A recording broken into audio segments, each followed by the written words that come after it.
kami dari kelas PAI 6F kelompok 6 yang beranggotakan 5 orang. Yang pertama yaitu Asmaul Latif, yang kedua Khalifah Nur Anissa, yang ketiga Dwi Eka Yulianti, yang keempat Widya Miftahul Hasanah, yang kelima Lailatul Zuhro. Di sini kami akan menjelaskan sedikit tentang korupsi. Korupsi merupakan salah satu yang paling krusial yang dihadapi negara dan bangsa Indonesia saat ini. Tindak pidana korupsi yang terjadi terentang mulai dari korupsi kecil-kecilan seperti pemberian uang pelicin ketika berurusan kelurahan sampai korupsi besar-besaran seperti penyelewengan dana, bantuan likuiditas Bank Indonesia BLBI yang bernilai triliun. Kejadian ini makin mempertegas beranggapan bahwa korupsi sudah membudaya dalam kehidupan masyarakat Indonesia.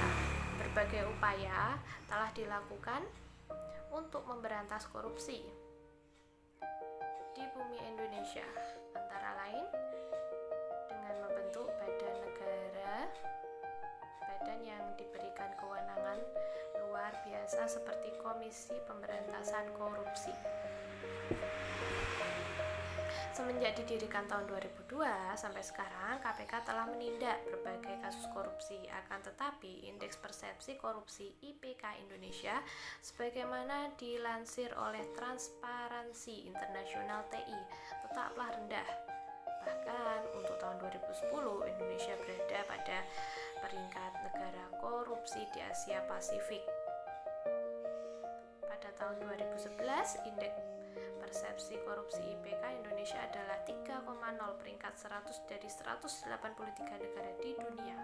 Transparansi Internasional 2011 menyikapi fenomena tersebut. Diperlukan suatu upaya yang holistik pemberantasan korupsi, baik dari segi aparat, penegak hukum, kebijakan pengelolaan negara sampai ke pendidikan formal, ke sekolah. Beberapa negara telah melaksanakan pendidikan anti korupsi di sekolah dan telah menunjukkan hasil signifikasi.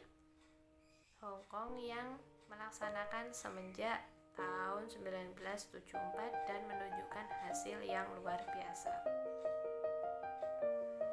Jika tahun 1974 Hong Kong adalah negara yang sangat korupsi dan korupsi dideskripsikan dengan kalimat from the womb to tomb, maka saat ini Hong Kong adalah salah satu negara Asia dengan IPK yang sangat tinggi yaitu 8,3 dan menjadi negara terbersih dari 15 dari 158 negara dunia.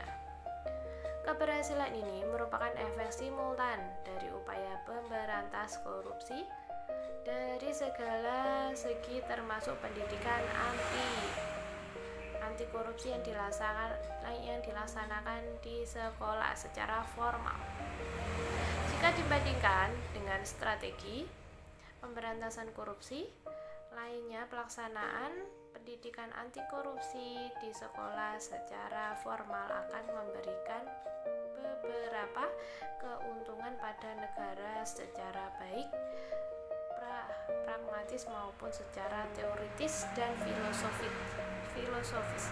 Pertama, lembaga pendidikan formal merupakan lembaga yang sudah stabil. Kedua, tidak menambah budget pemerintah secara besar-besaran. Yang ketiga, dapat dilaksanakan secara sistematis dan berkesinambungan.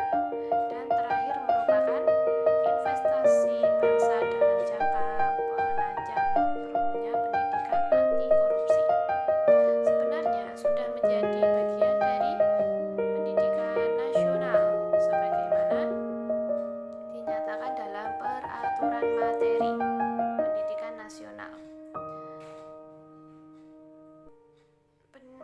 Permendiknas nomor 22 tahun 2006 dan nomor 23 tentang standar isi standar kompetensi lulusan untuk satuan pendidikan dasar dan menengah.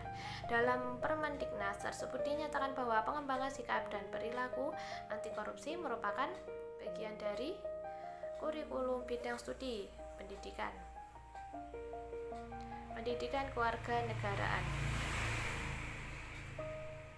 Fenomena yang ditemui di lapangan menunjukkan pembelajaran tentang korupsi yang dilaksanakan dalam mata pelajaran pendidikan kewarganegaraan belum sesuai dengan sasaran yang dikehendaki, terutama menyangkut penanaman sikap dan perilaku anti korupsi pada siswa. Pembelajaran masih terkonsentrasi pembentukan kognisi melalui pemberian informasi secara verbal tanpa memberi kesempatan kepada siswa untuk mengembangkan wawasan dan nalar akan dimensi moral dan korupsi. Assalamualaikum warahmatullahi wabarakatuh. Perkenalkan, nama saya Widya Miftahul Hasanah dari kelompok 6, menjelaskan perspektif moral dan konvensional. Pendidikan anti korupsi didasarkan pada pendidikan nilai yang tidak begitu membedakan secara tegas antara dua regulasi sosial, yaitu moralitas dan konvensi. Dalam perspektif moral, perilaku yang baik dikatakan baik apabila diterima secara universal dan merupakan kewajiban semua orang tanpa melihat apa yang dipikirkan orang secara individual. Selanjutnya, dari perspektif moral, suatu tindakan dinilai sebagai baik atau buruk dengan melihat pada konsekuensinya. Apakah tindakan itu meyakinkan bagi orang lain atau membawa kerusakan atau melanggar rasa keadilan bagi semua orang. Selanjutnya, kualitas suatu tindakan mungkin ditentukan oleh niat seseorang. Suatu tindakan tidak dapat diterima jika niat atau maksud pelakunya itu buruk, meskipun pada suatu situasi hasilnya tidak jelek atau buruk, dan sebaliknya dapat dipertimbangkan jika niatnya baik meskipun hasilnya gagal. Konvensi adalah norma yang didasarkan pada kesepakatan bersama yang ada pada suatu masyarakat pada suatu waktu tertentu. Jadi wajib bagi komunitas lain karena itu tidak universal. Dalam kehidupan nyata, moralitas dan konvensi saling terkait. Prinsip moral yang umum turun menjadi norma seperti jangan mencuri, jangan berbohong, bertindak adil kepada orang lain. Nah, sedangkan pelanggaran terhadap konvensi yang dianggap sangat penting oleh suatu komunitas seperti menghormati orang yang telah mati bisa juga menjadi pelanggaran moral karena itu menyakiti perasaan orang lain. Dengan kata lain, moralitas dan konvensi berada pada konsep yang berbeda dan juga punya logika yang berbeda pula. Pendidikan korupsi sebaiknya memperhatikan perbedaan antara moralitas dengan konvensi. Dari perspektif konvensional, apapun boleh dilakukan selama tidak dilarang. Sedangkan dari perspektif moral, suatu tindakan dilihat apakah itu ada dalam norma atau tidak. Perspektif moral lebih sensitif melihat kerusakan yang ditimbulkan atas seseorang, sedangkan perspektif konvensi lebih melihat pada pelanggaran kesepakatan konsistensi dan ekspektasi dari pemilik otoritas. Pelanggaran terhadap prinsip moralitas menimbulkan reaksi aktif yang lebih kuat.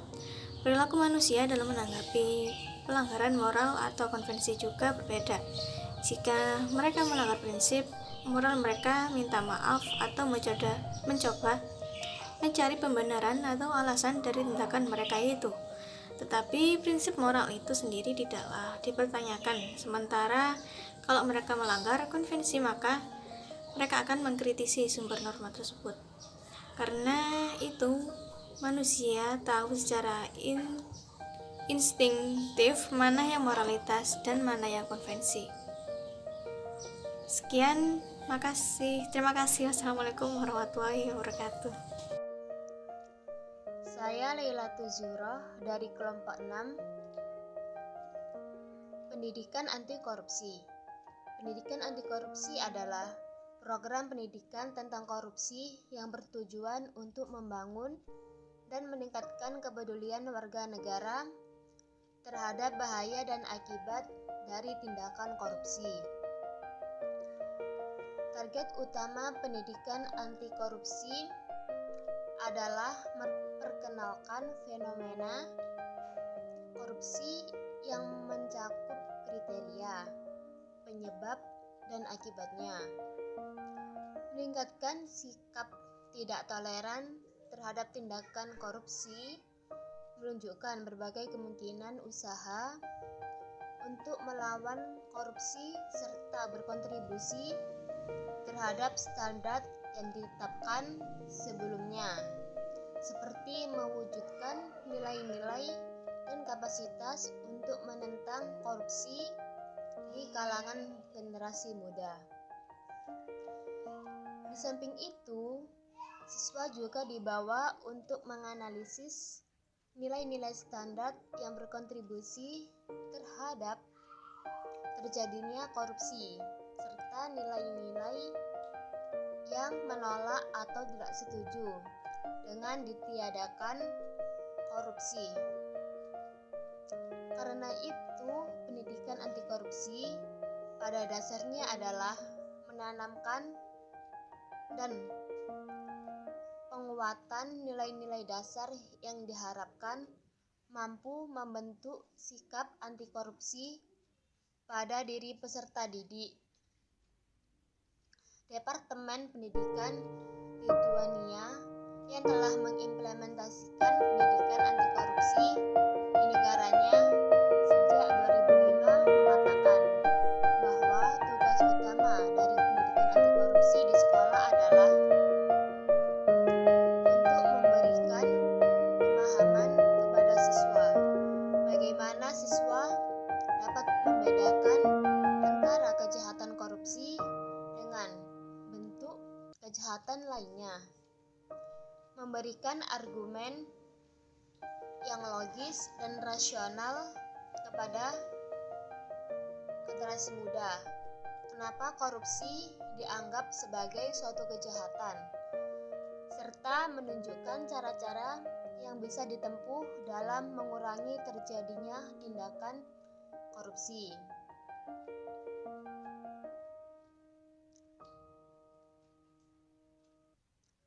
Hal yang sama dinyatakan oleh Dharma pada 2003 secara umum bertujuan pendidikan anti korupsi ada 3. Yang pertama, pembentukan pengetahuan dan pemahaman mengenai bentuk korupsi dan aspek-aspeknya. 2. Pengubahan persepsi dan sikap terhadap korupsi. Dan 3. Pembentukan keterampilan dan kecakapan baru yang ditujukan untuk melawan korupsi. Dengan ketiga tujuan itu dapat dilihat bahwa pendidikan anti korupsi meskipun mempunyai sasaran utama sebagai pendidikan nilai, akan tetapi tetap meliputi ketiga ranah pendidikan sebagaimana yang dikemukakan oleh Bloom, yaitu pengembangan ranah kognitif, efektif, dan psikomotor siswa. Berdasarkan rumusan yang ditentukan oleh Komisi Pemberantasan Korupsi atau KPK, ada 9 nilai dasar yang perlu ditanamkan dan diperkuat melalui pelaksanaan pendidikan anti korupsi di sekolah, yaitu nilai kejujuran, nilai keadilan, nilai berani, nilai hidup sederhana, tanggung jawab, disiplin, kerja keras, hemat, dan mandiri. Nilai-nilai ini sebenarnya ada di masyarakat sejak zaman dahulu dan termuat secara jelas dalam falsafah negara Pancasila. Namun, mulai tergerus oleh budaya konsumerisme yang dibawa oleh arus modernisasi dan globalisasi. Sesuai dengan tujuan yang hendak dicapai, maka pelaksanaan pendidikan anti korupsi di sekolah perlu memperhatikan beberapa hal terkait, diantaranya adalah menunjukkan cara-cara yang bisa ditempuh dalam mengurangi terjadinya tindakan korupsi.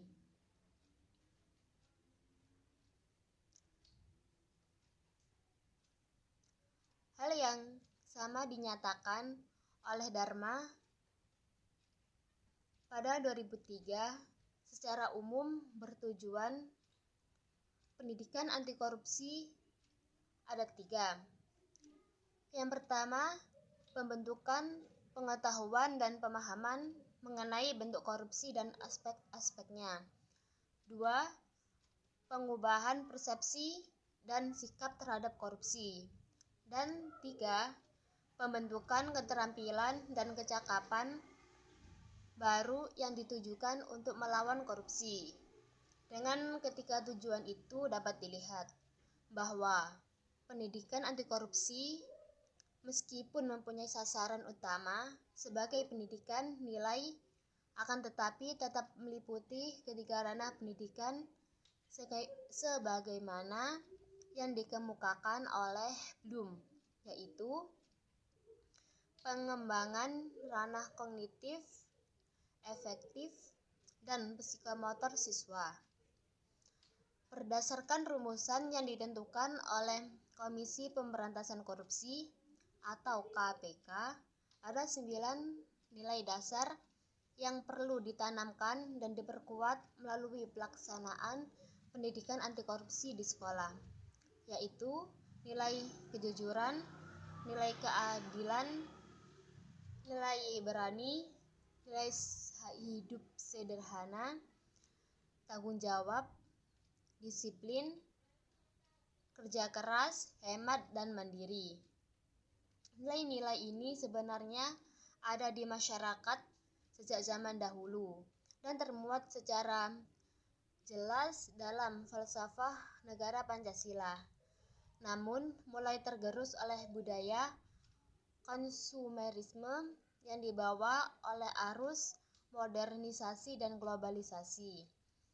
Sesuai dengan tujuan yang hendak dicapai, maka pelaksanaan pendidikan anti korupsi di sekolah perlu memperhatikan beberapa hal terkait, diantaranya adalah Assalamualaikum warahmatullahi wabarakatuh. Saya Siti Kholifa Nur Anissa dari kelompok 6. Di sini saya akan menerangkan tentang implikasi pembelajaran mengacu pada tujuan dan target anti korupsi. Pengetahuan yang dalam dan bermakna tentang anti korupsi akan mempengaruhi pembentukan sikap anti korupsi pada siswa. Untuk itu, pembelajaran haruslah betul-betul memastikan bahwa siswa mengerti dan paham akan kriteria, sebab dan akibat dari korupsi. Guru dapat mengulang pemberian informasi tersebut dengan berbagai cara yang berbeda, agar siswa betul mengerti dan menangkap makna. Eksplorasi berbagai sumber belajar seperti modul, LKS, internet, koran, dan sebagainya akan membantu guru dan siswa dalam membangun pemahaman yang kuat akan segala aspek korupsi. Aspek penting lain dari pendidikan anti korupsi adalah kemampuan siswa untuk membuat pertimbangan moral terkait perbuatan korupsi dan juga sangat ditentukan oleh kognisi yang dimiliki. Berdasarkan klarifikasi Goldbrand, siswa yang sudah berada pada usia remaja sudah mampu melihat sesuatu di luar dirinya. Karena itu mereka sudah dapat dilatih untuk membuat pertimbangan moral tertentu. Apakah suatu perbuatan tersebut dapat dikategorikan baik atau buruk dari sisi moralitas? Untuk itu, pembelajaran melalui pengelaborasian alasan-alasan moral tentang suatu perbuatan akan membantu siswa dalam membuat pertimbangan dan selanjutnya akan meningkatkan perkembangan moralnya. Kerangka dasar filosofi sementara untuk mengembangkan moralitas peserta didik dalam pendidikan anti korupsi di sekolah, maka beberapa pendekatan perlu dipertimbangkan. 1. Pembentukan kebiasaan. Yang kedua, pembelajaran. Dan yang ketiga, pemodelan atau social learning. Semua pendekatan ini cukup relevan dicermati dan diformulasikan ulang agar target transfer of learning, transfer of values, dan transfer of principles dapat berinteraksi dengan persoalan dan realitas sosial di kalangan siswa. Pada kesimpulannya, pendidikan anti korupsi merupakan kebijakan pendidikan yang tidak bisa lagi ditunda pelaksanaannya di sekolah secara formal. Jika dilaksanakan sebagai semestinya, maka dalam jangka panjang pendidikan anti korupsi akan mampu berkontribusi terhadap upaya pencegahan terjadinya tindakan korupsi. Sebagaimana pengalaman negara ini melalui pendidikan anti korupsi, diharapkan generasi masa depan memiliki karakter anti korupsi sekaligus membebaskan negara Indonesia sebagai negara dengan angka korupsi yang tinggi. Karakteristik dari pendidikan anti korupsi adalah perlunya sinergi yang tepat antara pemanfaatan informasi dan pengetahuan yang dimiliki. Dengan kemampuan untuk membuat pertimbangan moral, oleh karena itu pembelajaran anti korupsi tidak dapat dilaksanakan secara konvensional, melainkan harus didesain sedemikian rupa sehingga aspek kognisi, afeksi, dan konasi siswa mampu mengembangkan secara maksimal dan berkelanjutan. Nah, itu tadi pembelajaran anti korupsi dari kelompok kami. Cukup sekian. Wassalamualaikum warahmatullahi wabarakatuh. Perubahan pada satu elemen akan merubah pula elemen yang lainnya. Misalnya, menghilangkan intensi dan perilaku mungkin akan merubah kognisi, sikap, dan reaksi efektif. Oleh karena itu, ketika memberikan informasi tentang korupsi, guru berusaha mengembangkan sikap berdasarkan kognisi. Dalam aktivitas yang mengandung nilai-nilai anti korupsi juga akan mengembangkan sikap yang sesuai dengan nilai tersebut. Yang ketiga, Merubah sikap yang telah dimiliki sebelumnya merupakan pekerjaan dan tugas yang tidak gampang dan terkadang menimbulkan rasa frustasi, apalagi jika sikap yang telah dimiliki tersebut berlawanan dengan sikap yang telah dikehendaki guru atau pendidik. Misalnya, sikap yang menganggap curang dalam ujian adalah hal yang biasa di kalangan siswa atau mencontoh tugas kawan untuk diakui sebagai tugas sendiri. Hal ini akan berlanjut terus dengan sikap terhadap fenomena dalam masyarakat seperti menyogok polisi karena melanggar peraturan lalu lintas dan lain sebagainya. Pendidikan anti korupsi menghendaki sikap siswa seperti ini perlu untuk dirubah agar sesuai dengan nilai-nilai dasar anti korupsi. Untuk itu, diperlakukan pola dan strategi perubahan sikap yang bisa dipakai dari berbagai sumber, misalnya untuk membentuk persepsi tentang korupsi yang berlawanan dengan persepsi yang dimiliki siswa. Dapat dilakukan dengan menyajikan informasi secara tak terduga melalui permainan atau parodi. Strategi lain dalam merubah sikap adalah dengan didasarkan pada fakta bahwa pengetahuan dan sikap disimpan dalam tempat atau memori yang berbeda. Karena itu, diperlakukan waktu untuk mencapai keduanya. Artinya, proses pengetahuan berubah menjadi sikap memerlukan waktu yang cukup panjang. Karena itu, jika ada sikap yang pro pada korupsi, sebaiknya tidak diserang secara langsung atau diatasi dengan cara persuasif. Dalam waktu panjang, sikap tersebut akan mengganti dengan sendirinya jika informasi yang mendiskreditkan korupsi disajikan dalam cara bermakna dan memancing siswa untuk berpikir secara kritis tentang fenomena tersebut. Terima kasih. Wassalamualaikum warahmatullahi wabarakatuh. Perkenalkan, nama saya Yuleka Duyanti dari kelompok 6. Di sini saya akan membahas yang pertama, pengetahuan tentang korupsi. Untuk memiliki pengetahuan yang benar dan tepat tentang korupsi, siswa perlu mendapatkan berbagai informasi yang terutama informasi yang memungkinkan mereka dapat mengenal tindakan korupsi dan juga dapat membedakan antara tindakan kejahatan korupsi dengan tindakan kejahatan lainnya. Untuk itu, pembahasan tentang kriteria penyebab dan akibat korupsi merupakan materi pokok yang harus diinformasikan pada siswa. Di samping itu, siswa juga memiliki argumen yang jelas mengapa perbuatan korupsi dianggap sebagai perbuatan yang buruk dan harus dihindari. Analisis penyebab dan akibat dari tindakan korupsi pada berbagai aspek kehidupan manusia, termasuk aspek moralitas, akan memberi siswa wawasan tentang korupsi yang lebih luas. Pada akhirnya, berbagai alternatif yang dapat ditempuh untuk menghindari korupsi dapat menjadi inspirasi bagi siswa tentang banyak cara yang dapat dilakukan dalam memberantas korupsi. Kesemua ini merupakan modal dasar dalam penanaman atau pembentukan sikap dan karakter anti korupsi. Berdasarkan pengetahuan yang dimiliki tersebut, diharap siswa mampu untuk menilai adanya perilaku korup dalam masyarakat atau institusi di sekitarnya. Karena itu, pemberian informasi tentang korupsi bukanlah untuk memberikan informasi sebanyak mungkin kepada siswa, melainkan informasi untuk diperlukan agar siswa mampu membuat pertimbangan tertentu dalam menilai, dengan kata lain berdasarkan informasi dan pengetahuannya tentang korupsi. Siswa mampu menilai apakah suatu perbuatan itu termasuk korupsi atau tidak, dan apakah perbuatan tersebut dikategorikan baik atau buruk. Dengan pertimbangan tersebut, selanjutnya siswa dapat menentukan perilaku yang akan diperbuatnya. Yang kedua, pengembangan sikap sebagai pendidikan nilai dan karakter. Pendidikan anti korupsi memberi perhatian yang besar pada pengembangan aspek sikap siswa. Sikap adalah disposisi penilaian yang diberikan terhadap suatu objek yang didasarkan atau pengetahuan reaksi aktif, kemauan dan perilaku sebelumnya akan objek tersebut ke semua elemen di atas saling berhubungan dan saling bertukar tempat. Misalnya, reaksi afektif dibayangi oleh perilaku yang biasa dilakukan. Karena itu, sikap yang pro pada korupsi bukanlah sebuah kategori sama saja, melainkan juga mengandung hal lainnya.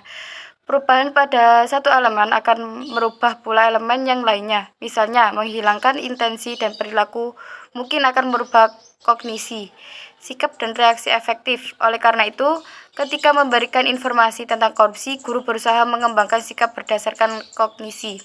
Dalam aktivitas yang mengandung nilai-nilai anti korupsi juga akan mengembangkan sikap yang sesuai dengan nilai tersebut. Yang ketiga, perubahan sikap. Merubah sikap yang telah dimiliki sebelumnya merupakan pekerjaan dan tugas yang tidak gampang dan terkadang menimbulkan rasa frustasi, apalagi jika sikap yang telah dimiliki tersebut berlawanan dengan sikap yang telah dikehendaki guru atau pendidik. Misalnya, sikap yang menganggap curang dalam ujian adalah hal yang biasa di kalangan siswa, atau mencontoh tugas kawan untuk diakui sebagai tugas sendiri. Hal ini akan berlanjut terus dengan sikap terhadap fenomena dalam masyarakat seperti menyogok polisi karena melanggar peraturan lalu lintas dan lain sebagainya. Pendidikan anti korupsi menghendaki sikap siswa seperti ini perlu untuk dirubah agar sesuai dengan nilai-nilai dasar anti korupsi. Untuk itu, diperlakukan pola dan strategi perubahan sikap yang bisa dipakai dari berbagai sumber, misalnya untuk membentuk persepsi tentang korupsi yang berlawanan dengan persepsi yang dimiliki siswa. Dapat dilakukan dengan menyajikan informasi secara tak terduga melalui permainan atau parodi. Strategi lain dalam merubah sikap adalah dengan didasarkan pada fakta bahwa pengetahuan dan sikap disimpan dalam tempat atau memori yang berbeda. Karena itu, diperlakukan waktu untuk mencapai keduanya. Artinya, proses pengetahuan berubah menjadi sikap memerlukan waktu yang cukup panjang. Karena itu, jika ada sikap yang pro pada korupsi, sebaiknya tidak diserang secara langsung atau diatasi dengan cara persuasif. Dalam waktu panjang, sikap tersebut akan mengganti dengan sendirinya jika informasi yang mendiskreditkan korupsi disajikan dalam cara bermakna dan memancing siswa untuk berpikir secara kritis tentang fenomena tersebut. Terima kasih. Wassalamualaikum warahmatullahi wabarakatuh.